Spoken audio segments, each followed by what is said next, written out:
تقریباً 1 سے 2 مہینے بعد، اور پھر اس کے بعد آپ نے 2 یا 3 سال کی عمر میں، اور اسکول شروع ہونے سے پہلے.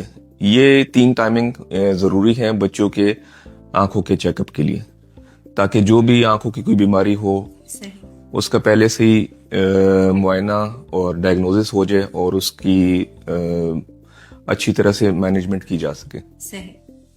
سر اس طرح اگر ہم بات کریں بڑوں میں تو ٹھیک ہے، اکثر بڑے بھی خود کو اگنور کر دیتے ہیں. ان کو کیا کرنا چاہیے؟ مطلب کہ کتنے ٹائم بعد ان کو اپنی آنکھوں کا جو معائنہ ہے وہ کرانا چاہیے؟ بڑوں کی جہاں تک بات ہے، اس میں جب ان کو آنکھوں کے اوپر بوجھ، تھکن یا دھندلاہٹ پن محسوس ہو، تب اسی ٹائم وہ اپنے آنکھوں کے معالج سے چیک اپ کروائیں تو یہ زیادہ بہتر ہے. صحیح. سر بات ہو رہی ہے موبائل کے استعمال کی، تو آج کل کے بچے جو ہے بڑے ہو یا بچے ہو، وہ گیمز بہت زیادہ کھیلتے ہیں، ویڈیو گیمز. تو ان کے لیے کیا احتیاطی تدابیر ہے جو کہ ان کو اپنانی چاہیے؟ کیونکہ یہ موبائل ایسی چیز ہے کہ بچے کو ہم اس سے منع نہیں کر سکتے، لیکن اگر ہم یوز کرتے ہیں تو ہمیں چاہیے کہ ان کے لیے وہ کون سی احتیاطی تدابیر ہے کہ ہم وہ اپنائیں. گیمنگ کرنے والوں کو ایک تو بیچ میں وقفہ لینا چاہیے، صحیح. مناسب روشنی رکھیں، جی. اور 20-20 اصول کو اپنانے کی ضرورت ہے. 20-20 اصول یہ ہے کہ ہر 20 منٹ بعد آپ نے 20 میٹر کی دوری پہ کسی چیز کو آپ نے فوکس کرنا ہے، صحیح. اور 20 بار اپنی آنکھوں کو بلنک کرنا ہے. ٹھیک ہے. یہ تدابیر اختیار کر کے آپ اپنے آنکھوں کی صحت کو بہتر بنا سکتے ہیں. صحیح. سر ہمیں یہ بھی بتائیں کہ ہمارا جو بیٹھنے کا انداز ہے وہ کس طرح سے ہماری آنکھوں کے دباؤ کو جو ہے وہ متاثر کر سکتا ہے؟ غلط بیٹھنے کا انداز گردن اور آنکھوں دونوں پہ اثر ڈالتا ہے، جس سے آنکھوں کی تھکن میں بھی اضافہ ہو سکتا ہے، اور گردن کے پٹھوں پہ بھی کھچاؤ پڑ سکتا ہے، جس کی وجہ سے گردن میں درد کی شکایت بھی ہو سکتی ہے. صحیح. سر آپ ہمیں یہ بتائیں کہ نارمل بیٹھنے کا انداز کیا ہونا چاہیے ہمیں اپنانا چاہیے؟ اگر ہم آفس میں بیٹھے یا ہم گھر میں بیٹھے تو کس طرح ہمیں اپنے وہ اپنانا چاہیے نا بیٹھنے کا انداز؟ اگر آپ ہمارے آڈینس کو بتائیں تو.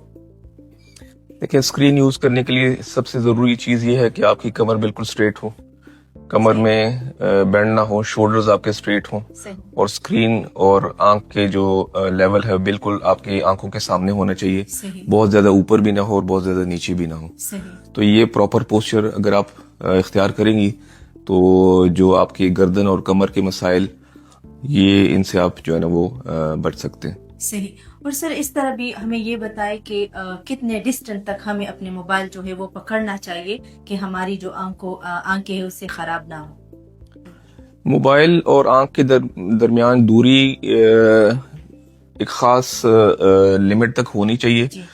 تقریباً 1/2 فٹ آف دا ڈسٹنس ہونا چاہیے. مطلب آدھا فٹ جو ہے نا آپ کی آنکھ اور موبائل کے درمیان ڈسٹنس ہونا چاہیے. بہت زیادہ قریب بھی نہیں ہونا چاہیے اور بہت زیادہ دور بھی نہیں ہونا چاہیے.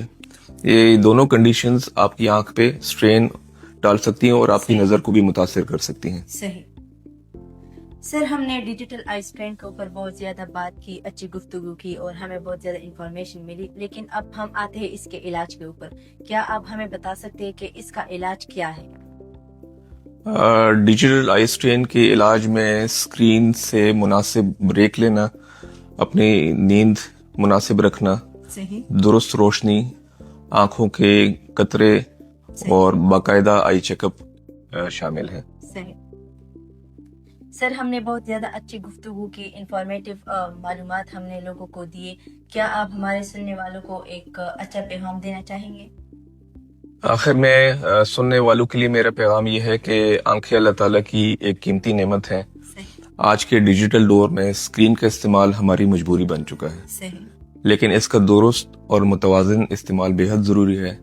وقفے لینا، آنکھوں کو آرام دینا اور باقاعدہ آئی چیک اپ کرانا ہماری بینائی کو محفوظ رکھ سکتا ہے، اور اچھی بینائی ہی ایک اچھے مستقبل کی ضمانت ہے.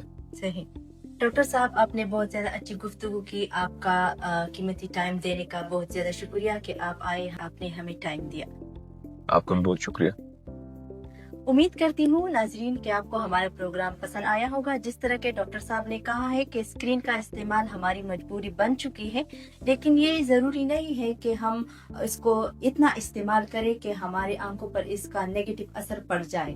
ہمیں آج کل کے ڈیجیٹل دور میں اپنے سوشل میڈیا کو کم استعمال کرنا چاہیے. اگر یا ہم اپنے کام کر رہے ہیں یا پڑھائی کر رہے ہیں تو ایک لمٹ تک ہمیں چاہیے کہ ہم اسکرین کا, موبائل کا استعمال کریں. اور اپنے اس کے ساتھ ساتھ آپ لوگ کو چاہیے کہ اپنے صحت کا بھی بہت زیادہ خیال رکھیں. آنکھیں ہمارے لیے نعمت ہے, اور ہماری جو یہ نعمت ہے اللہ تعالیٰ نے ہمیں دی ہے, ہمیں اس کا بہت زیادہ خیال رکھنا چاہیے. امید کرتی ہوں آپ کو یہ پروگرام پسند آیا ہوگا. اگلے پروگرام تک اجازت دیجیے. خدا حافظ.